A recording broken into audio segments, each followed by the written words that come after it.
Hello guys, it's Mr. Sanchez coming at you with another video for Precalculus. Today we'll be covering all of section 2.3, properties of functions. Okay, today's a kind of a longer lesson and there's a lot more writing involved, but we're gonna try and do this as fast as we can while still maintaining the integrity of our lesson, right? So like I said, it's 2.3 properties of functions. So we're still on our functions journey, right? That's what all chapter 2 is, functions. Our learning targets are to determine the difference between an even and an odd function just from the looking at the graph. Also identifying if a function is odd or even when just by looking at the equation. So that's the algebraic method. Right? And then that's the pretty easy part of today's lesson. The harder part is to determine where a function is increasing, decreasing, or constant. And we'll go over that in detail. Okay. The next assignment and the next last part is to locate extrema of a graph. So what's extrema? That's a word we use in calculus, but basically it's just determining if something is a local maximum slash minimum or an absolute maximum slash minimum. All right, and I'll explain all of that as we go forward. All right, and then first we got to go over these two definitions, and first we have even, right? So what is an even? A function is even if for every number x in its domain, the number negative x is also in the domain. So that's going to be true, right? So x and negative x have to be in the domain. And what happens if a function is even, if you plug in negative x for f of x, then you're gonna end up with the original function. So what we're saying is, basically, if you plug in negative x, it's gonna give you the same output as positive x. All right. So they have the same y value. So in other words, we're trying to determine if it's symmetric with respect to the y-axis, then our function is going to be even. A function is odd if for every x, um, if for every number x in its domain, then the number x is also in the domain. And I'm starting to realize I wrote f of, and then so basically what that means, f of negative x is going to be the same thing as negative f of x. So basically what we're saying is if you plug in negative x, it's the same thing as multiplying -1 to the whole function. And I just realized I said that the function would be symmetric with respect to the x-axis. This is wrong. If it's symmetric with respect to the x-axis, it's not a function. I believe it's supposed to be with respect to the origin. Um, okay, so if it's symmetric with respect to the origin, then that would be the correct way. Um, yeah.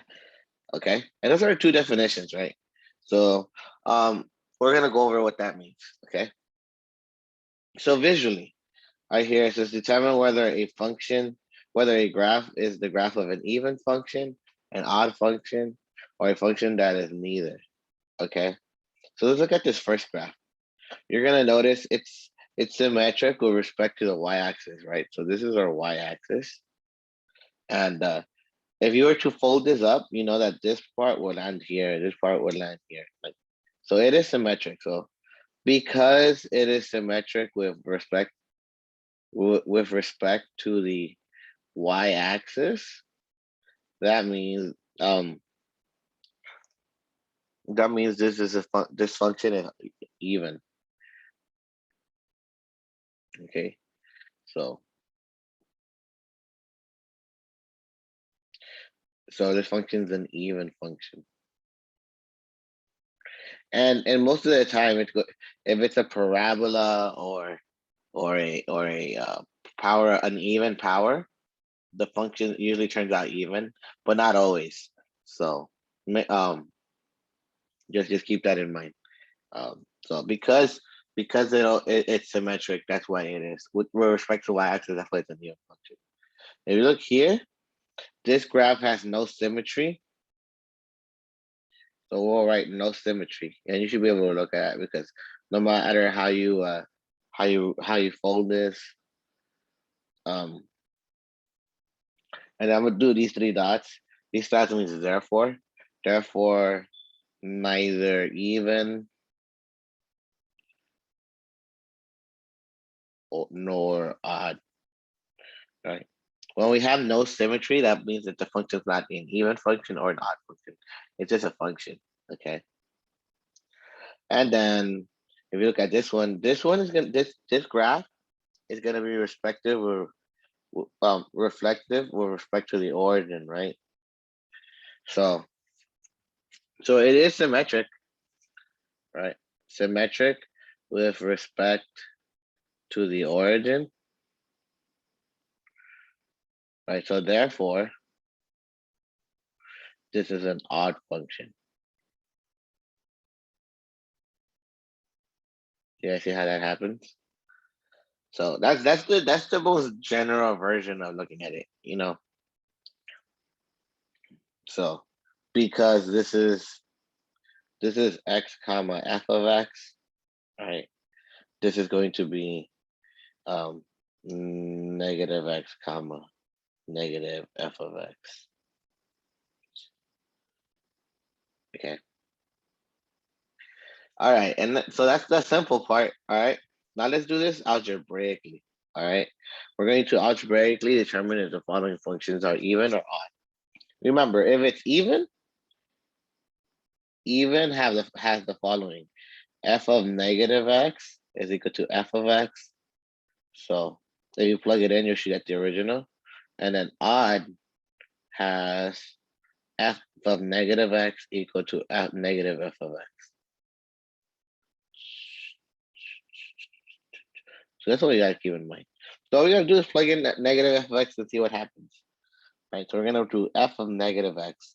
So that means we're gonna put negative x here, squared minus 5.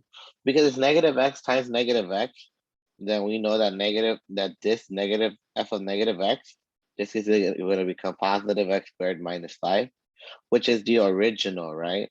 Because this is the original, therefore, this is an even function.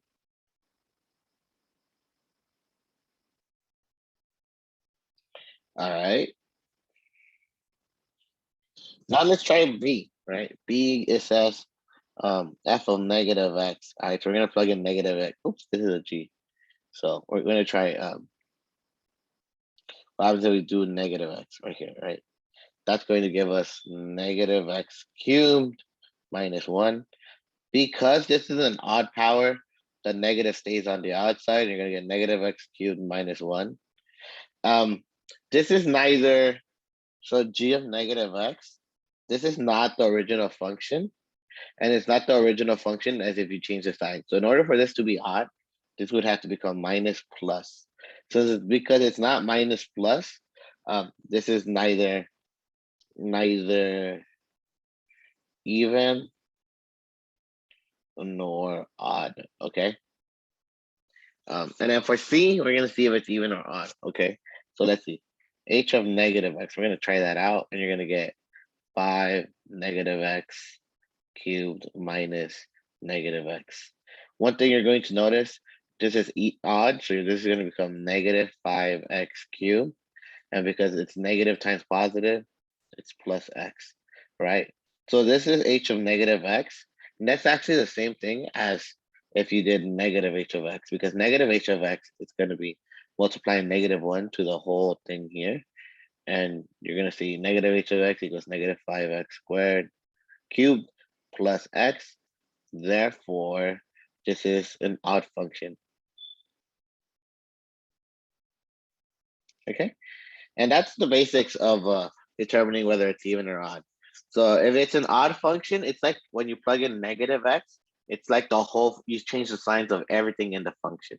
If it's an even function, when you plug in negative x, you're gonna end up back with the original.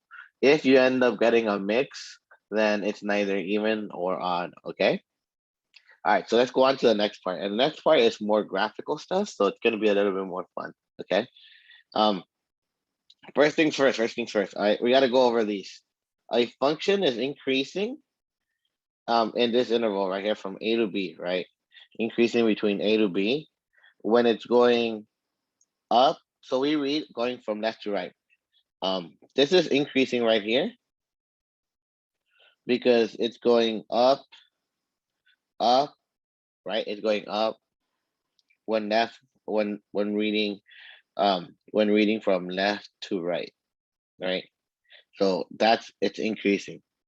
So our slope is positive. So our slope here is positive. Even though we don't know the exact slope, we know our slope is positive.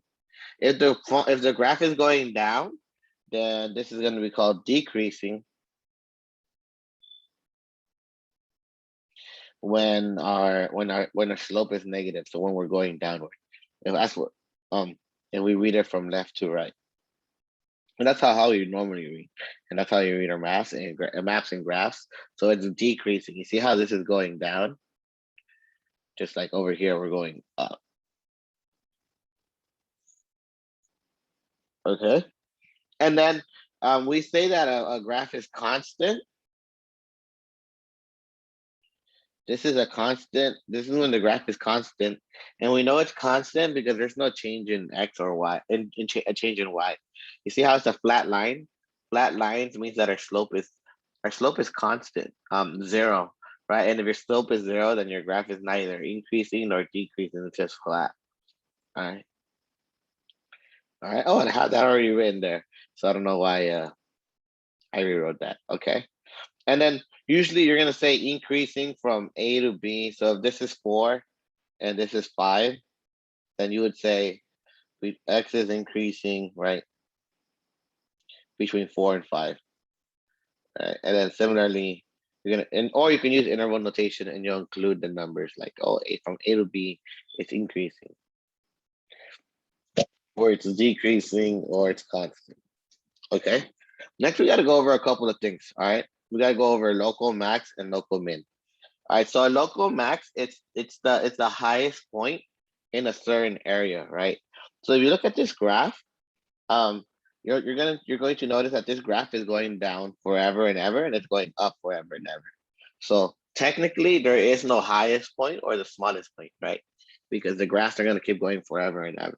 But in this area right here, compared to the rest of the points, this point C right here, that's considered a local maximum because it's the highest point in its little neighborhood, right? So if we only focus on this part of the graph, that's the highest point. That's called a local maximum, right? Very similarly, you're gonna see that over here on this graph, this is going down forever and this is going up forever. So there is no big value, no small value, no biggest values, no smallest value. So when you look at this graph right here, if you look at just this neighborhood and we just focus on this part right here, this is our smallest point right here. So that's what we call a local minimum. So it's like if you're in a group of like 5 kids, like, and you're the tallest, that means you're the tallest, or I guess the smallest kid in that group. That means you're the smallest. You're like the local minimum. You're the smallest in that group, but you're not the smallest kid that ever existed because there's a lot more kids. So, yeah, think about it that way, right? So it's relative to each other. Now we have these other two terms. Now we have absolute maximum. Notice how the graph goes down here and down here. So it doesn't have a smallest value, but it does have the biggest value, and it's right here because this is the highest point in the whole graph. Not only in this neighborhood, but the whole graph, because the rest of the graph is going down, and this is the highest point right here, right? That's what we call an absolute max. So absolute is telling, when we have absolute in front, it's telling us it's the highest point in the whole graph. Whereas over here, in absolute min, you'll notice that this graph here, it's always going to go up, and it's always going to go up. And our graph, but no matter what, we're not going to go lower than this point right here, right? Because that is our smallest point, the very, very smallest. That's what we call our absolute minimum. It's not going to get bigger. It's not going to get smaller, smaller, smaller, smaller. Right? This is the smallest point, okay, in the whole graph. All right. Now that we have that, let's look at we're going to look at one problem from your book, and then we're going to call it a day. All right. And I do want you guys to write down this problem. And yeah, we're just gonna answer these questions real quick, one by one. So it says, is f increasing on the interval -8 to 3? So let's look at where -8 and 3 are. So -8 is here, and -3, -2 is right here. You'll notice that our graph is going up, right? So because it's going up, the answer is for number 13. Yes, it is increasing, right?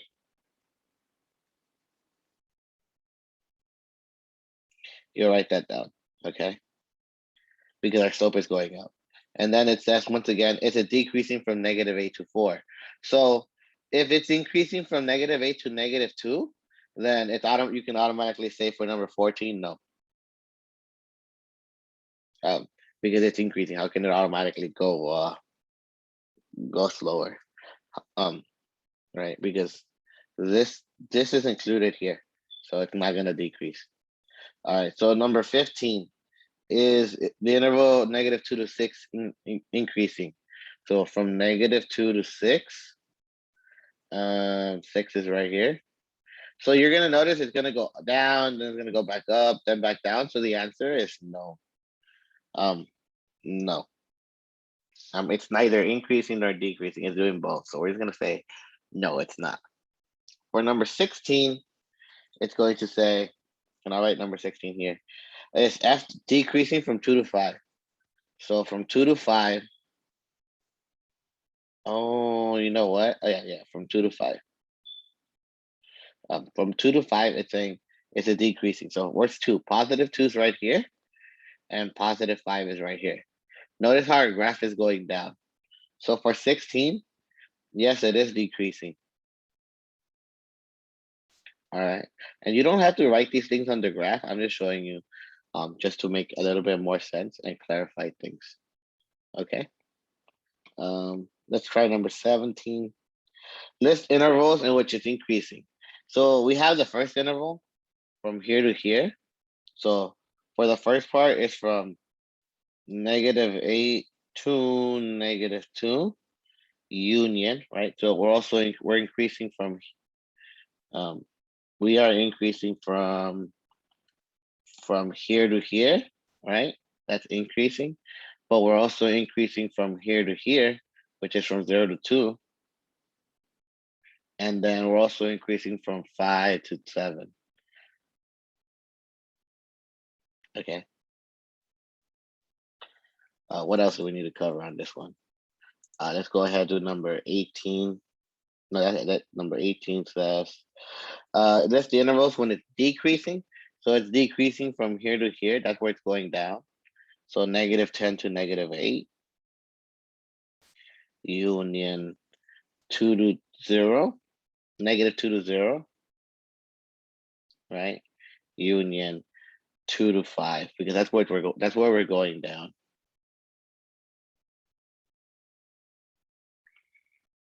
All right, let's try number 19 and then see what happens. 19 says, is there a local maximum at 2? Yes, there is a local maximum. So yes, and then it is, and it says, so what is it? It's 10, right? Number 20 says, is the local maximum at 5? The answer is no. 21, list the numbers at which f has a local maximum. So, okay, so local maximums are the little hills, the uphills, right? So these are true local max. We have at -2 and at -10. So -2, positive, and +2, and then what are our values? 6 and 10. I will put this first part is where they occur, and this part is what they are. Okay. 22, that's the number in which we have local minimums. So that's going to be where our graph starts switches from going down to up. So right here, and right here, we have 3 local minimums. So let's list them. It's at -8, 0, and 5. Those are our local minimum. And then what are the values? It's going to be -4, 0, and 0. So I guess we wanted to write 0 once. Okay. So this is where the minimum are. This is what they are. All right. And then I think that's 22. 23, find the absolute maximum from -10 to 7. So our absolute maximum right here, right, our absolute max, oh, what we're not minimum. It's the smallest value in the whole graph because we start at -10 and we end at 7. So what's our smallest point in the whole graph? Well, our smallest point in the whole graph is actually going to be this one right here. So it's going to be -4. It's the y value. And then to find the maximum is our highest point, and that's going to be this part. So it's going to be 10. And that's it. All right, guys. I know it's a longer video, but I did try to make this as fast as possible. If you have any questions, make sure to ask me in class. We'll have a lot of more time to go over these problems in class. All right, guys. Bye-bye.